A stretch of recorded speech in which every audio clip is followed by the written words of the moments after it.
Ya lo silencié. Si el ADN lo metieron, yo no lo puedo En el leer. cuerpo humano hay constantemente metilación, desmetilación. La B12 participa en metilación. Muy bien, sigamos.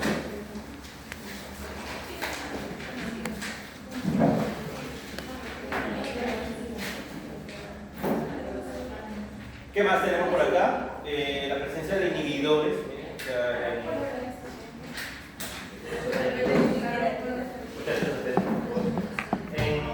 En el cuerpo humano, como fármacos, pueden haber inhibidores, ¿no? En la dieta también hay inhibidores, más adelante lo pueden contar. Pueden haber varios tipos de inhibiciones, eso ya lo hemos visto en bioquímica general, la competitiva, la no competitiva. ¿La competitiva a qué se refiere? Mira, acabo de decir sustratos y acá están los inhibidores. ¿Qué está pasando acá? Inhibidores y sustratos que están queriendo ser compiten con el centro. No, sitio activo, es sitio activo bien. Sustratos y inhibidores que compiten con el sitio activo. Ejemplos de inhibidores. ¿Dónde actúan las estatinas? ¿En dónde? La HMT4, por lo tanto, inhiben la formación de colesterol en el lomo. Captopril. ¿Dónde actúa captopril? ¿En dónde estaría actuando captopril? Excelente. Captopril, digamos que actúa sobre la enzima ECA. ¿Cómo se llama esa enzima ECA? Enzima convertidora o de angiotensina, ECA, enzima convertidora de angiotensina, ECA. Sí se entiende, ¿no? Ahí está. Captopril actúa sobre la enzima convertidora de angiotensina y por lo tanto, ¿qué va a pasar si yo inhibo esa ECA? ¿Qué va a pasar si yo la inhibo? Regulo la presión arterial. Entonces, bueno, inhibición no es que sea malo, va a depender de qué quiero yo inhibir. Si es para fines terapéuticos, puedo usar estatinas o captopril. Estatinas aquí inhiben a la HMT4 reductasa. Y el triptanamir, ¿a quién va a inhibir? Inhibe a la proteína del VIH. VIH. O sea, impide su ingreso. O sea, impide que avance la infección por VIH. Bueno, VIH, hablando de VIH, tengan cuidado cuando vamos a una peluquería, particularmente chicos, ¿no? Con las agujas navajas, no vemos pasar por ahí un VIH. Es peligroso, ¿no? O sea, imagínense infectarse sin estar siendo promiscuo, o sea, por un error de alguien, ¿no? Hay que tener en cuenta eso, ¿no? Infección por VIH. Pero ahí tienen eso, o sea, si se infectan, va a prevenir el avance de la enfermedad.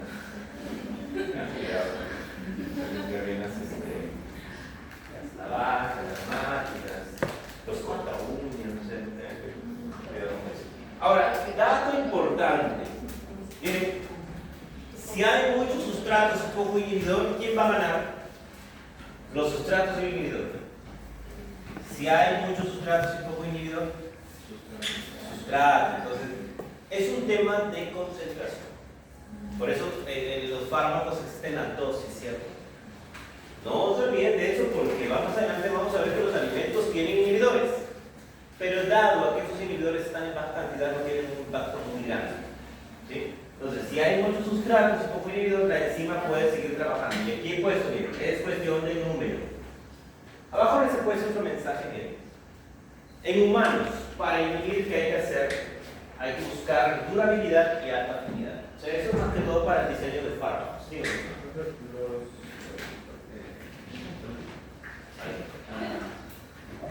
Bueno,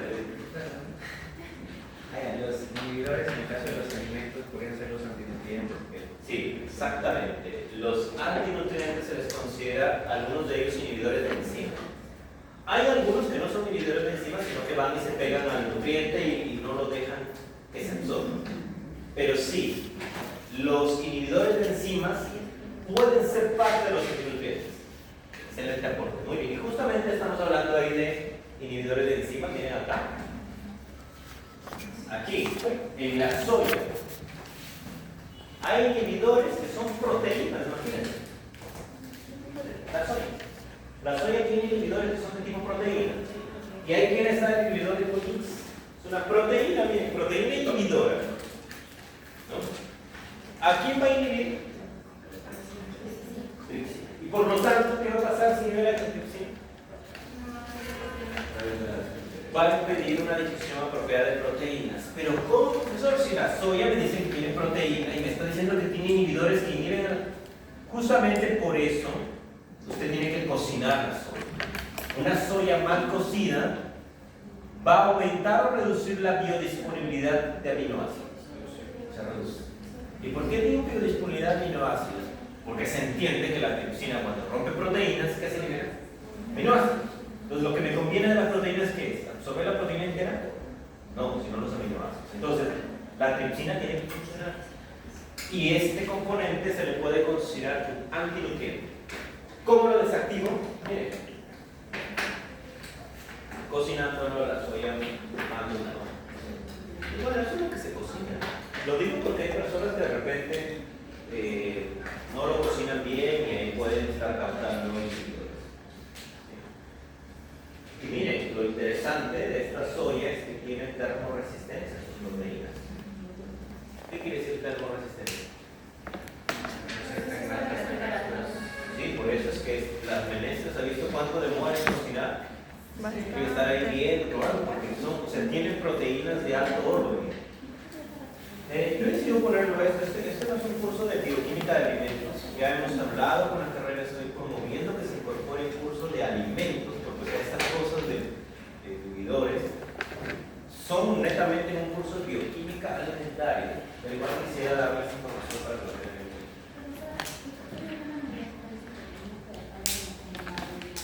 Porque o sea, el remojo ayuda a eliminar también antinutrientes de la cubierta. Y de alguna manera ayuda también a que las proteínas como que vayan cediendo.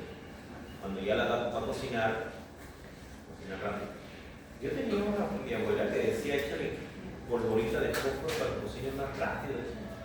No, o sea, hay gente que le echa cosas, hay gente que le pone plástico, que le echa cosas para que cocine más rápido. No, o sea, eso no va a hacer que esto sea blando, o sea, va a depender de la temperatura. También del tipo de soya, ¿no? Hay veces que vienen soyas más duras que otras.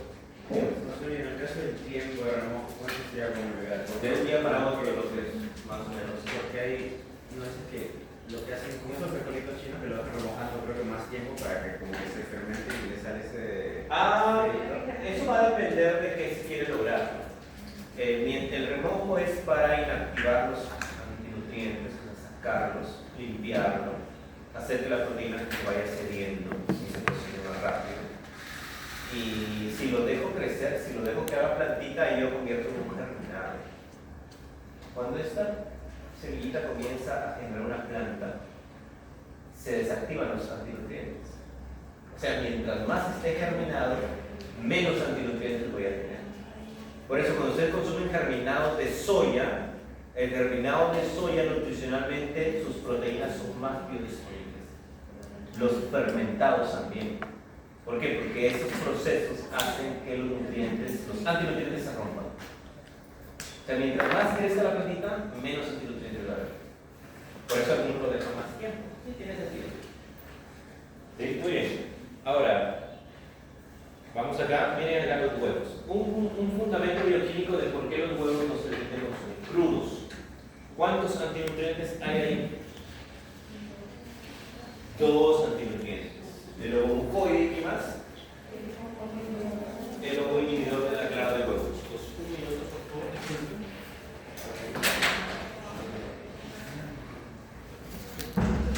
¿Qué son ellos? ¿A dónde actúan? ¿Qué tipo de nutrientes están afectando? A las proteínas.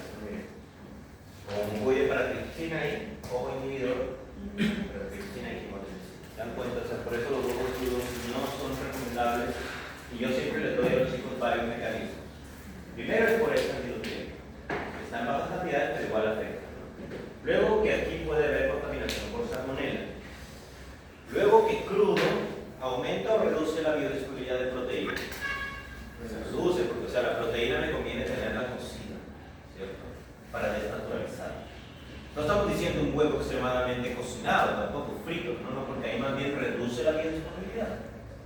Después, la B8, la biotina, se reduce su biodisponibilidad cuando está crudo.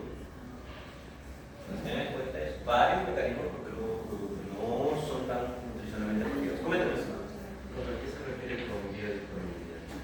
Muy bien. Biodisponibilidad, ¿a qué se refiere en nutrición? Es cuando, por ejemplo, de todo lo que comí, de un nutriente, ¿cuánto se absorbe?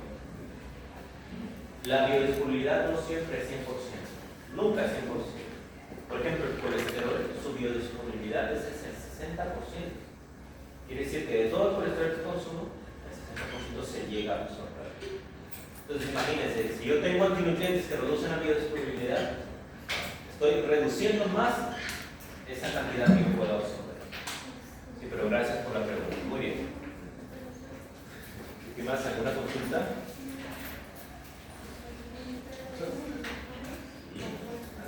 En el caso de la biodisponibilidad de algunos alimentos, ¿se puede mejorar el perfil? O sea, juntando a ciertos alimentos que tienen ciertos aminoácidos que justo son deficientes en otros y se puede complementar para mejor. Sí. Ahí digamos que es la sumatoria de biodisponibilidades. El arroz tiene determinados aminoácidos, su biodisponibilidad es menor de aminoácidos, pero yo tengo un pescado que tiene aminoácidos con mayor biodisponibilidad. Entonces, este tiene menos, este más, al combinarse yo obtengo lo que necesito. Entonces, no es que uno mejore la biodisponibilidad de otro en el contexto de proteínas, sino que se complementa. Pero ahora su pregunta también tiene sentido cuando minerales aumentan la biodisponibilidad de proteínas, por ejemplo. Puede darse. En el pescado hay componentes que no son proteínas, que pueden aumentar la biodisponibilidad de proteínas. Se llama el factor carne. Los componentes de la carne pueden hacer que otros componentes aumenten biodisponibilidad. Entonces, varía ahí cómo se sinergiza. Dígame. Así como cuando se le echa limón.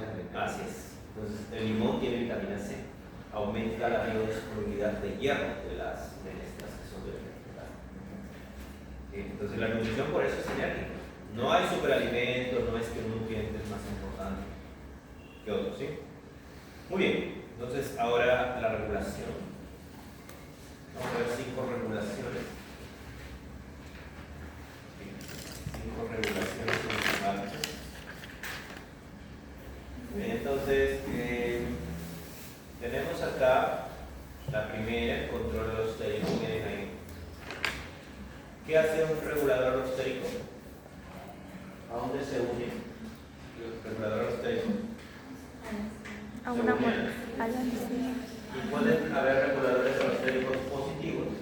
¿Qué hace el regulador alostérico positivo? Aumenta la afinidad por la excelencia. Y el regulador alostérico negativo reduce la afinidad de la enzima por su sustrato. Entonces, dado esa dependencia de un regulador, estas enzimas tienen una curva muy grande. O sea, están ahí inactivas. Viene el regulador alostérico positivo. Y ahora su actividad se mantiene así. O sea, no es como las enzimas micelianas. Las enzimas micelianas suben, o sea, no dependen de nadie, simplemente tienen sustrato y aumentan. Pero en cambio, las enzimas alostéricas dependen de un regulador. Miren, ahí está inactiva. Viene el regulador alostérico positivo. Se activa. Y ahora tienes esto. Sigmoidal. Sigmoidal, o sea, en forma de S. Sigmoidal. En el examen esa pregunta justamente le puse. Un repaso, ¿no? Pero he visto que por ahí de repente han fallado la mayoría. Muy bien. Vamos entonces. Ahora miren acá. Vamos a poner varios ejemplos en este contexto. El ATP se acumula. ¿Qué pasa si se acumula? ¿Qué pasa si un individuo se somete a dietas hipercalóricas y genera un exceso de ATP? ¿Qué puede pasar con las células? Las células se intoxican, se mueren. El exceso de ATP, producto del exceso de calorías en la dieta, provoca que las células se mueran, se intoxiquen, desencadenen inflamación. La inflamación es apropiada. No, Se le depende. puede deteriorar a los tejidos. Sí. Ahora vayamos un poco a comprender cómo es que el cuerpo evita esa acumulación de ATP. Miren acá, tengan mucha atención. No sé si acá se está viendo, vamos a igualar. A ver, sí, creo que sí se puede visualizar. Vamos a ponerlo acá. Bien. Creo que ahí sí se puede visualizar algo. Vamos a mostrar. Miren, chicos. Para mucha atención acá. ¿Qué es esto? ¿Qué es esto? Encima aquí que van a ir los grafos. Y aquí hay un sitio para los técnicos. Ahora miren, esta enzima actúa y que se forma un producto. ¿Ven este producto? Se han unido los dos sustratos. Ahora este producto es convertido por otra enzima a este producto. Ahora este producto se convierte a esto. Entonces supongamos que esto sea energía, sea ATP. Si la célula está formando ATP, ¿ven? Y el ATP se comienza a acumular, ese ATP puede irse a la enzima. Miren, ahí se ha ido a la enzima. ¿Y qué ha pasado con el sitio activo? Se ha distorsionado. Entonces, si la ruta bioquímica tiene una enzima regulable, el producto final de esa ruta bioquímica, cuando se comienza a acumular, puede regular la enzima. Esta es una enzima porque hay varios. ¿Ven? Entonces, esta enzima, que supongamos que está involucrada en la formación de ATP, está contribuyendo a que se forme ATP. El ATP se acumula. Ese exceso de ATP actúa como regulador energético positivo o negativo. Negativo, para decirle a la enzima que baje su actividad. Es como que le ponen un freno. Es como que le dice, mira, baja tu actividad porque está formando mucho ATP y va a ser tóxico para la célula. Entonces reduce su actividad. Entonces el ATP en una ruta energética, cuando el ATP se acumula, es regulador energético positivo o negativo. Negativo. Y cuando el ATP se comienza a utilizar y se forma ADP, AMP, el ADP y el AMP, ¿qué son? Reguladores alostéricos positivos, porque es como que a la célula le dicen, se está gastando el ATP, despiértate de nuevo. Entonces, ahí tienen ese contexto. Nuevamente, esta es una ruta energética. Se está formando un ATP. Ese ATP, ¿qué le va a decir a la enzima? Que se ubique. Dámelo, que hay mucha energía. Entonces, ¿y qué pasa cuando el ATP nuevamente se empieza a utilizar por la célula? Sale y ya deja tranquila la célula, para que la célula pueda funcionar apropiadamente. El ADP, o sea, el ADP que se convierte ADP, ¿cierto? El ADP es un indicador de baja energía. Es un indicador de que el ATP se está gastando. Entonces, ese ATP, ¿qué va a hacer con esta enzima? ¿La va a activar o la va a inhibir? La va a activar porque le va a decir, oye, mira, ya se está gastando el ATP, despierta. El ATP más bien activa esta. Entonces, esa es una manera de regular las rutas bioquímicas. Las rutas bioquímicas ellas solitas se regulan. No necesitan estar ingresando antibióticos, fármacos, ellas solitas se regulan. ¿Sí? Muy bien.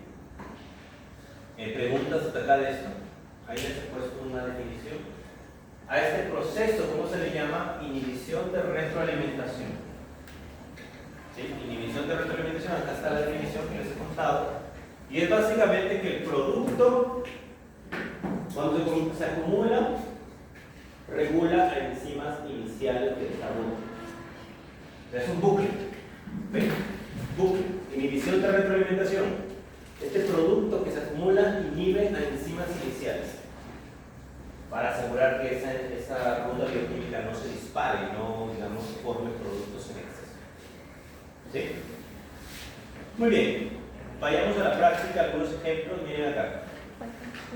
A ver.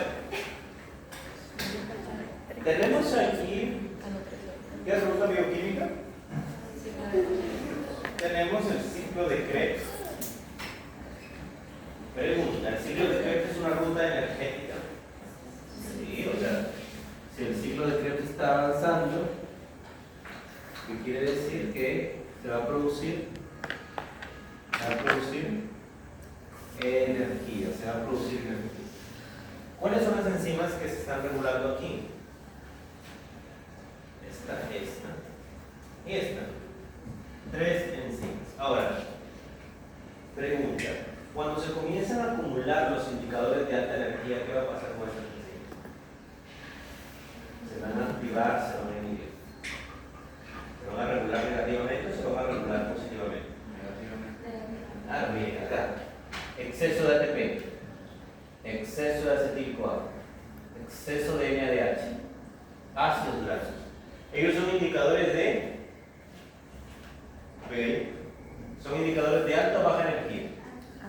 Alta energía. Entonces, ¿qué van a hacer con esas enzimas? Cuidado con el freno o acelerador. Van a poner freno. Freno, o sea, como que le dicen, oye, ya hay mucha energía, o sea, baja tu velocidad. ¿Ven? Por eso que aquí puesto esto, que es regulador de negativo. ¿Dónde más vemos ese escenario? Acá. Citrato sintasa. ¿Ven? NAT, indicador de alta o baja energía. NAT.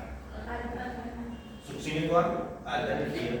Citrato de alta energía. ATP, indicador de alta energía. Cuando esos componentes se acumulan, ¿qué le dicen a la enzima? ¿Que baje su velocidad o suba? Baje su velocidad. Muy bien. Ahora acá también, miren. Indicadores de alta energía. ¿Qué le van a decir a esta enzima? Que baje su velocidad. Entonces son reguladores alostéricos negativos. Ahora, ¿qué pasa cuando el ATP se convierte en ADP? Y el ADP se convierte en AMP. Eso es un indicador de que la energía se está gastando. Entonces, miren, AMP, CoA, NAT oxidado, calcio son indicadores de baja energía. Entonces, ellos van a activar a la enzima. Claro, el ADP, miren, promueve la activación de esta enzima. El calcio, ¿por qué el calcio está siendo un regulador positivo ahí? El calcio, estimada, ¿por qué cree usted que el calcio está funcionando como un regulador positivo? ¿Qué está haciendo el calcio? ¿Por qué? Bueno, el calcio más bien está promoviendo que el ciclo de Krebs avance. ¿Por qué? ¿Por qué el calcio está promoviendo que el ciclo de Krebs avance? Porque es un cofactor. Ya, no, pero hablamos de regulador alostérico. A ver, Adriano Cárdenas, ¿quién es? Adriano Cárdenas, coméntenos. ¿Por qué el calcio estaría ahí contribuyendo a que esas enzimas se activen en el ciclo de Krebs? Porque al haber una deficiencia de energía, van a acumularse más iones de calcio.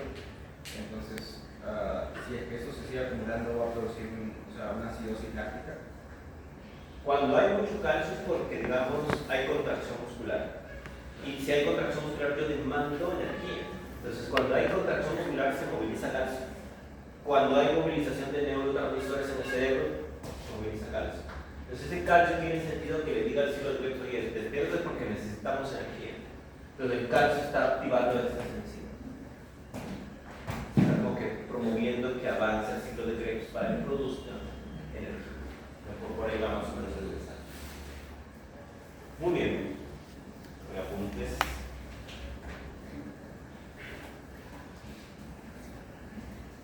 Muy bien. Consultas, pregunten, chicos, alguna duda, alguna inquietud sobre esta regulación.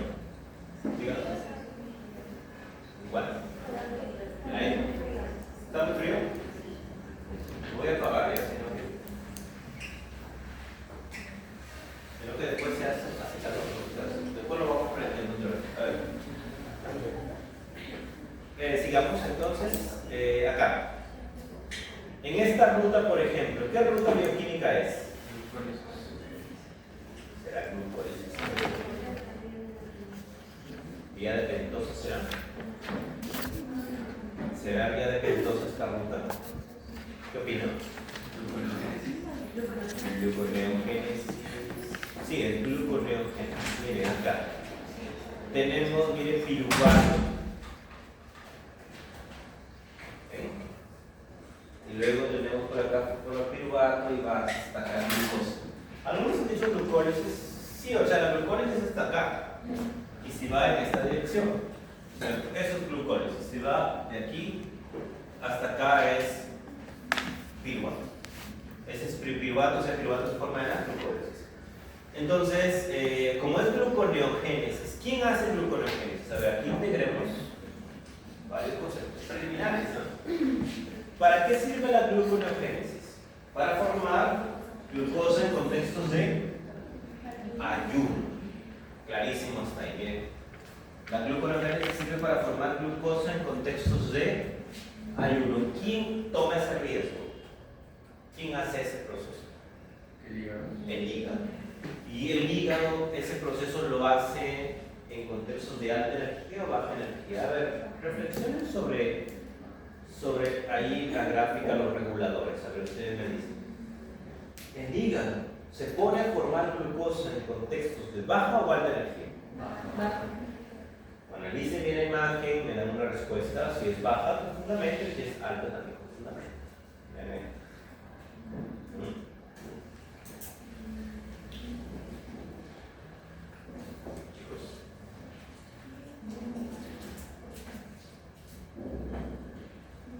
Bien. Ahí la gluconeogénesis, el hígado.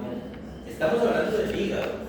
Se entiende que el resto de tejidos está en contextos de ayuno, le falta energía, correcto. Pero el hígado le falta energía. El hígado siempre tiene energía porque oxida grasa. Entonces, esta ruta se va a dar en contextos de alta energía. Miren aquí esta enzima. Se activa con este componente, que es un indicador ¿de qué? De este tipo. Alta energía. Entonces, el ciclo de Krebs que está aquí no está funcionando del todo, pero sí está funcionando este paso. Entonces, ese acetil-CoA no está sirviendo para formar energía en el hígado. El hígado forma energía por medio de la beta-oxidación de otros componentes.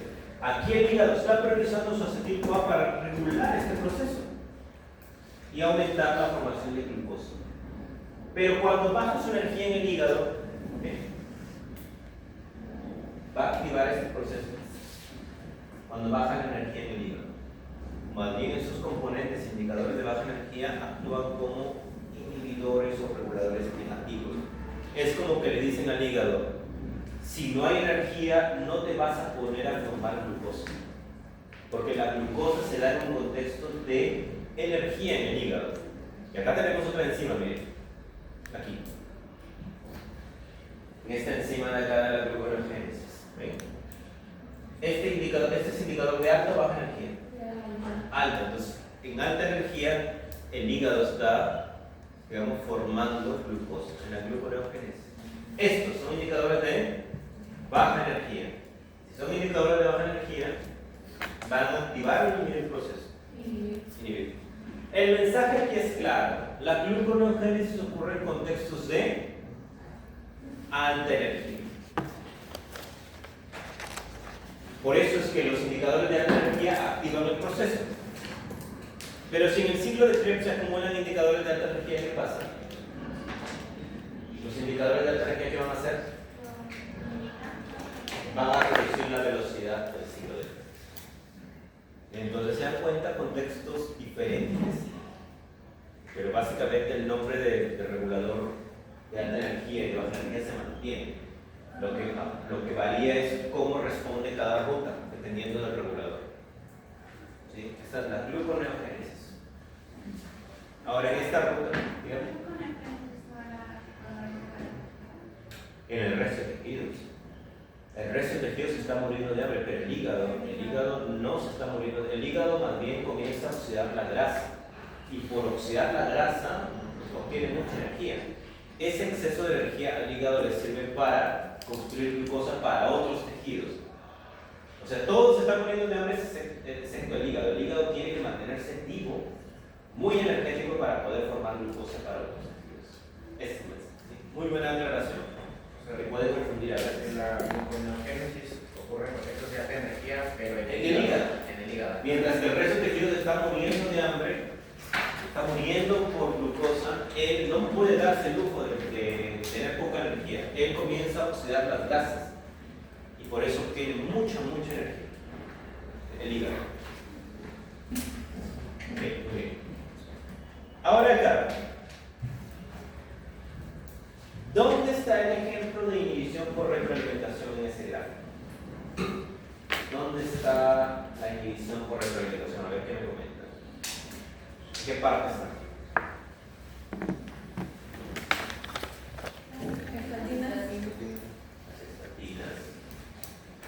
Ahora, las estatinas son fármacos, ellos no son reguladores alostéricos, ellos son inhibidores. ¿No? Es diferente a regulación alostérica de forma negativa. ¿Cómo reemplaza el colesterol? Sí, muy bien. El colesterol, que es un producto, ¿ven? Cuando se comienza a acumular, ¿qué va a hacer? Va a regular alostéricamente de forma negativa a esta enzima, que es una enzima inicial de la ruta. No. ¿Sí? Ahora, las sales biliares, los ácidos biliares que van incluso más acá.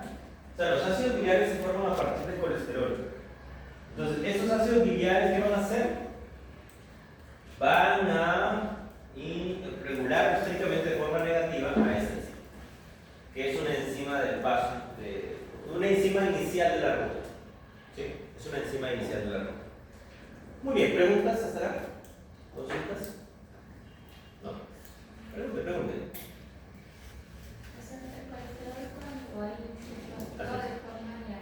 Sí, o sea, es como que le dice a la pregunta, mira, hay mucho colesterol. ¿Cuál es el problema con algunas personas que, debido a una desregulación del metabolismo, esta enzima no hace caso a la regulación? O sea, se acelera, más bien se acelera y no responde a esta regulación. Por eso es que aparecen condiciones como incremento de LDL, dislipidemias y todo ese contexto inflamatorio.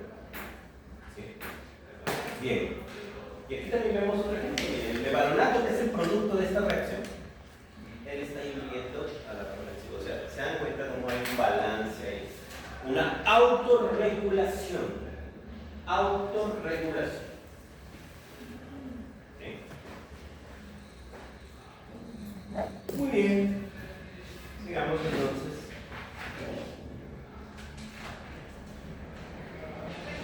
¿Qué ha pasado acá en esta regulación? A ver, vamos a liquidar algo para que nos explique. Esta regulación es modificación covalente reversible. Va Ángel Calzada.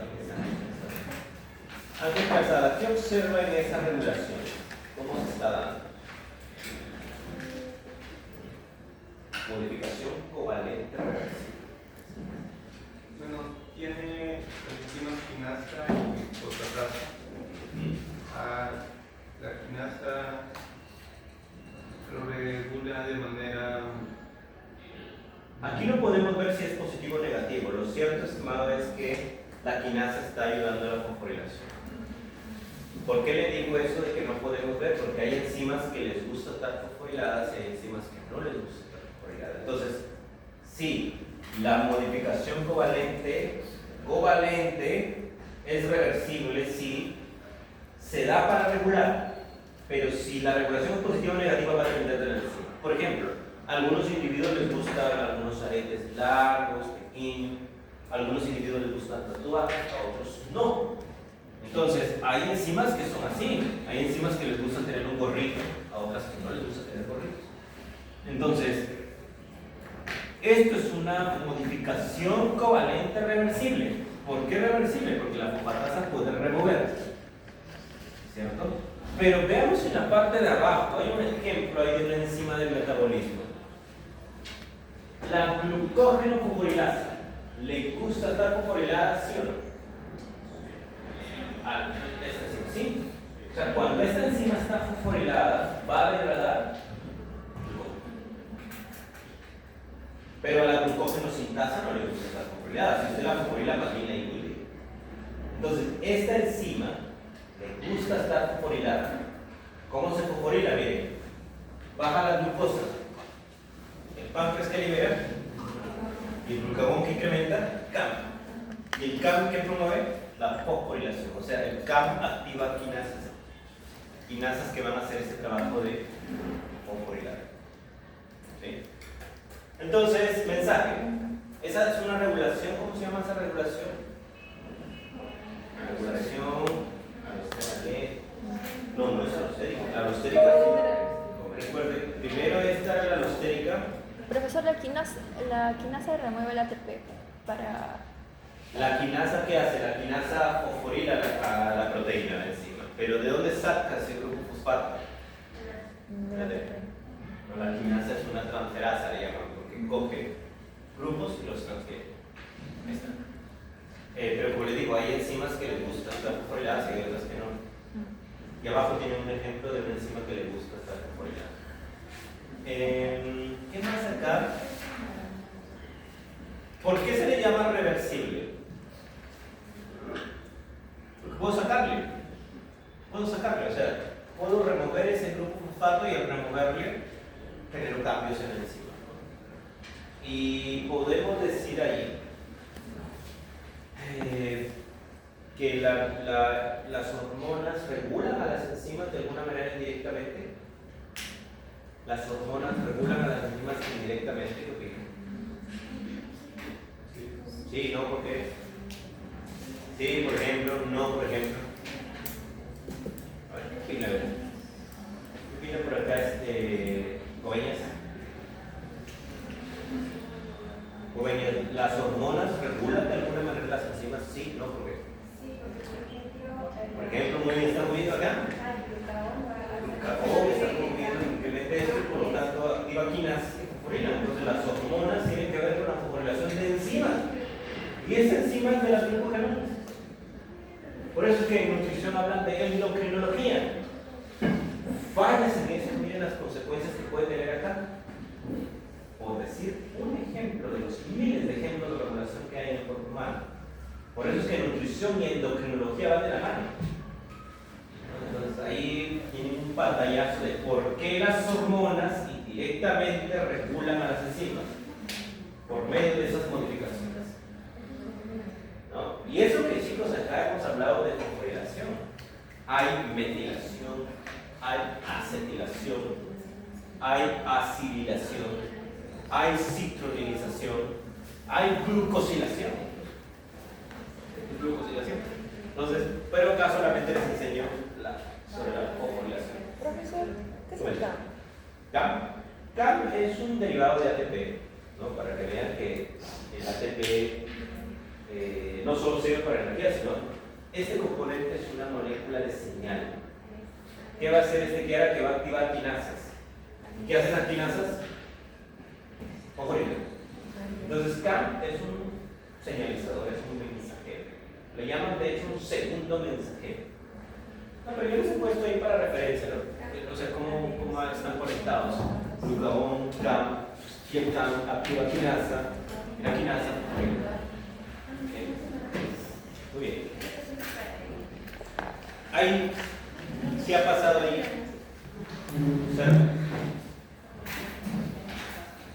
La proteasa. ¿Se cortó el pelo? ¿Se sentirá mejor o peor?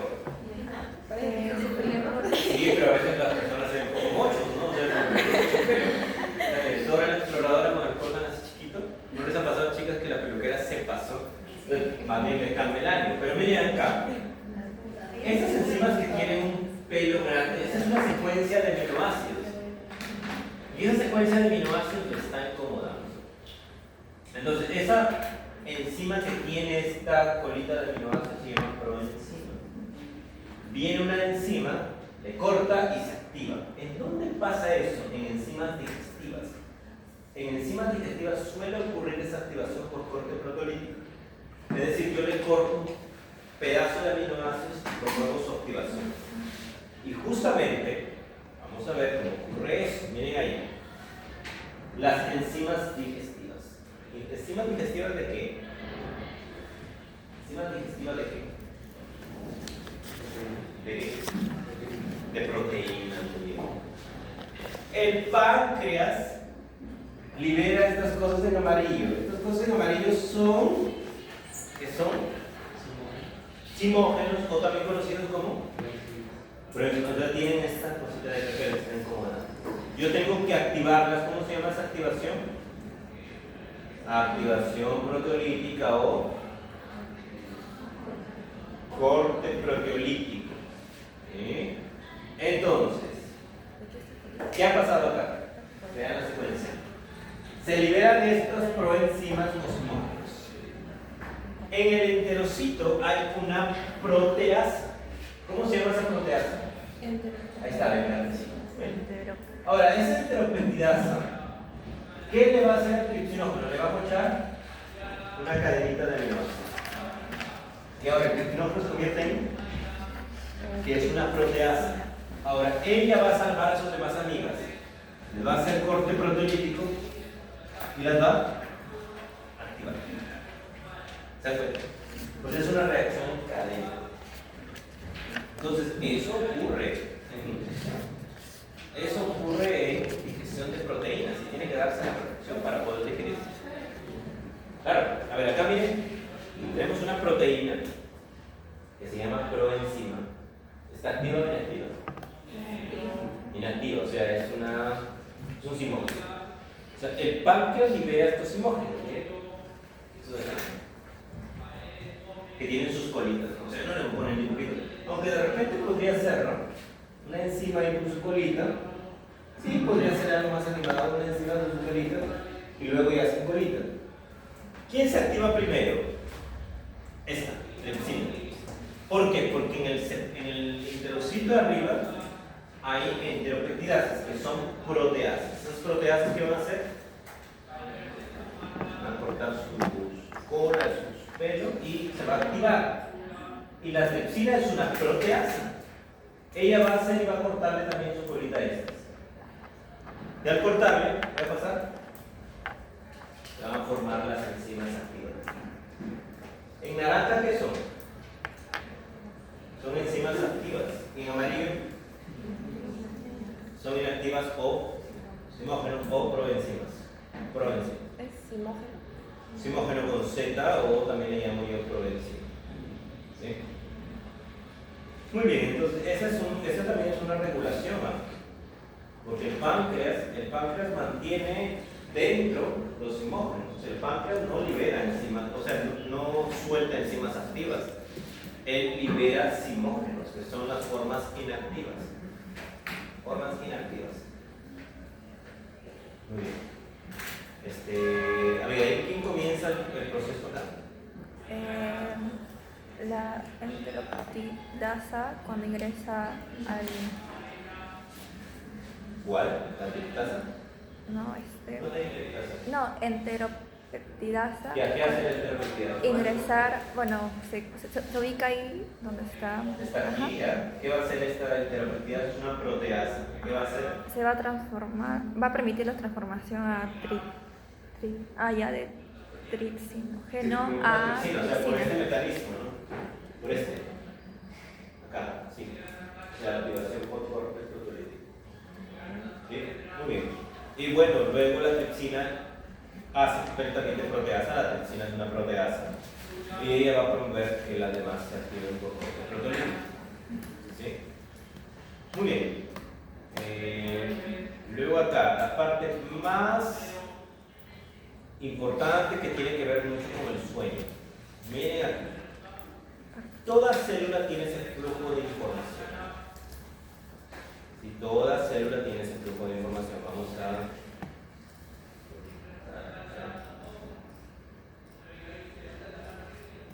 Ahí está.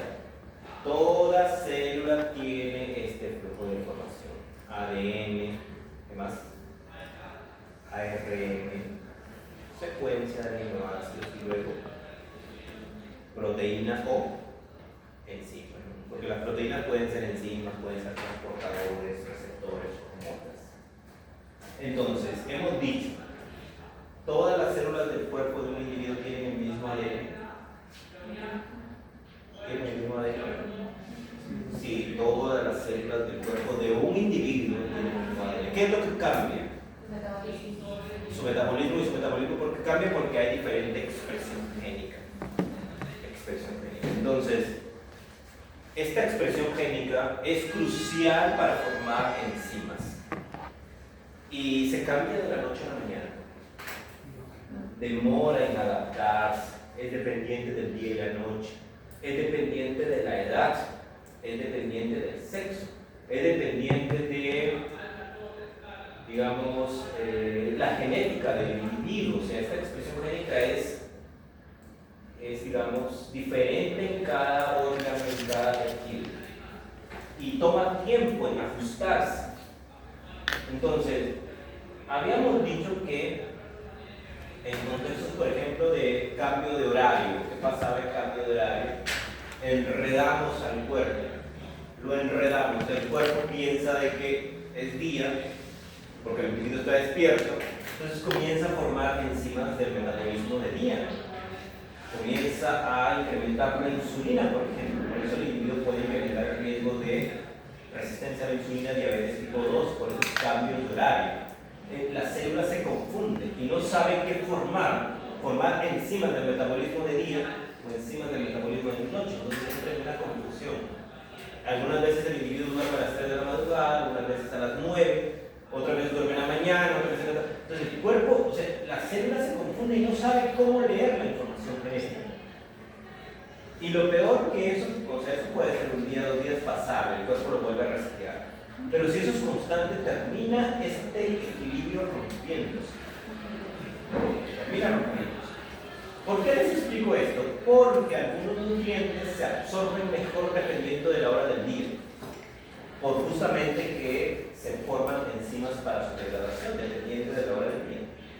Por eso usted no puede lanzarse a comer a las 2 de la madrugada porque el cuerpo, su metabolismo, no está preparado para generar enzimas para metabolizar sus nutrientes de madrugada, ¿no? Entonces ahí tienen que tener en cuenta eso. Ahora les pregunto, hay una pregunta por ahí de repente en los ejercicios: ¿cuál es la forma más rápido para regular la enzima? ¿Por regulación de la expresión génica o por alosterismo? ¿Cuál es la forma más rápida para regular la enzima? ¿Por regulación de la expresión génica o por alosterismo? ¿Por qué alosterismo? Claro, o sea, tengo que leer el ADN, ¿cierto? Tengo que formar a cada proteína, regularla. En cambio, el alosterismo es bien directo. ¿Cierto? Muy bien. ¿Preguntas acá? ¿No? Muy bien.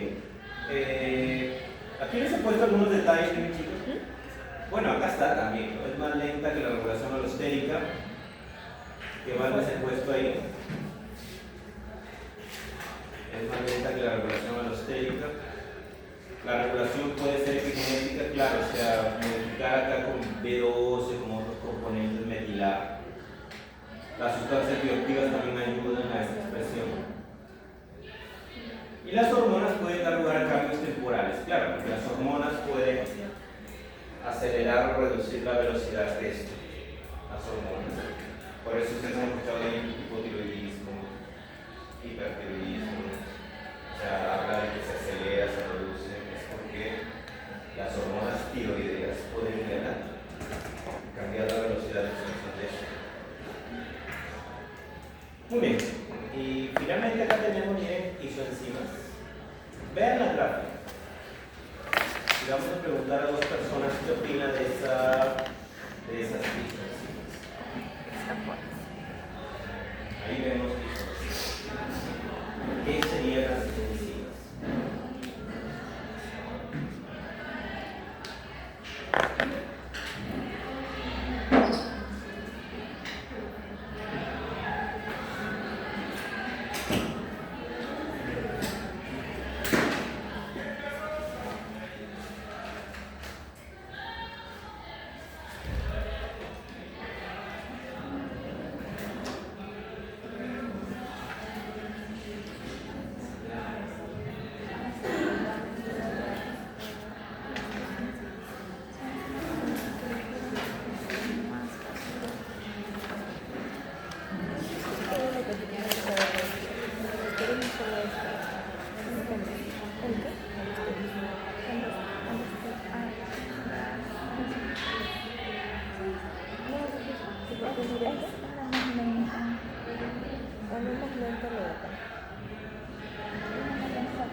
Y un ejemplo es la lactato-desogenasa. La lactato-desogenasa, ¿qué hace? Derivar de lactato. Entonces acá, ¿qué sería una isoenzima? Una isoenzima son un grupo de enzimas que hacen la misma reacción, pero su estructura es diferente. Entonces, miren, diferentes formas del mismo tipo de enzima tienen diferentes actividades enzimáticas, o sea, llevan a cabo la misma reacción, pero algunas son más lentas, algunas son más rápidas, otras tienen un KM menos, un KM mayor. O sea, va a depender del tipo de su enzima, pero todas las isoenzimas que hacen llevan a cabo la misma reacción. ¿Su estructura es diferente? Sí. ¿Su ubicación es diferente? También. ¿Su KM es diferente? Sí. ¿Su velocidad máxima es diferente? También. O sea, su cinética va a variar. Lo único que tienen en común, ¿qué es? El nombre y que llevan a cabo la misma reacción. Y ahí les he puesto, miren, la lactato-desogenasa. Miren, ¿cuántas isoformas, cuántas isoenzimas de lactato-desogenasa hay? 5. ¿En qué difieren? ¿En qué difieren? La reacción. La ubicación. La ubicación, por ejemplo, la LDH1, ¿dónde está? Corazón, eritrocitos. Esta LDH3, cerebro. Y las demás también cambian de distribución. ¿Qué más? ¿Qué observa? ¿Qué serían estos de aquí, estos rectángulos? ¿Qué cree que son? Estos serían los bloques de la conforma. LDH1 está hecha de 4 bloques H. LDH2 está hecha de 3H y un M. O sea, estamos viendo que su composición es diferente. Es diferente. Pregunta: ¿por qué en clínica algunas veces se utiliza LDH para identificar daño de algunos tejidos? ¿Por qué razón? ¿Por qué es que estas enzimas se incrementan en sangre? Cuando hay daño en esos tejidos, ¿por qué incrementan? Hemos visto que las LDHs están en diferentes tejidos. Pero, por ejemplo, LDH1 y LDH2 me servirían para ver daño cardíaco. El tejido se está malogrando. ¿Por qué esas enzimas se detectan en sangre y se usan en clínica? LDH. ¿Por qué? Porque hay más de esas enzimas en una reacción de inflamación. Sí, pero también es porque, o sea, cuando hay daño, las células se están rompiendo. Y al romperse libera su contenido enzimático. Y ese contenido enzimático llega a sangre. Por eso lo podemos detectar. Entonces, estas enzimas son de utilidad en clínica y me sirven para ver en algunos casos daño en algunos tejidos.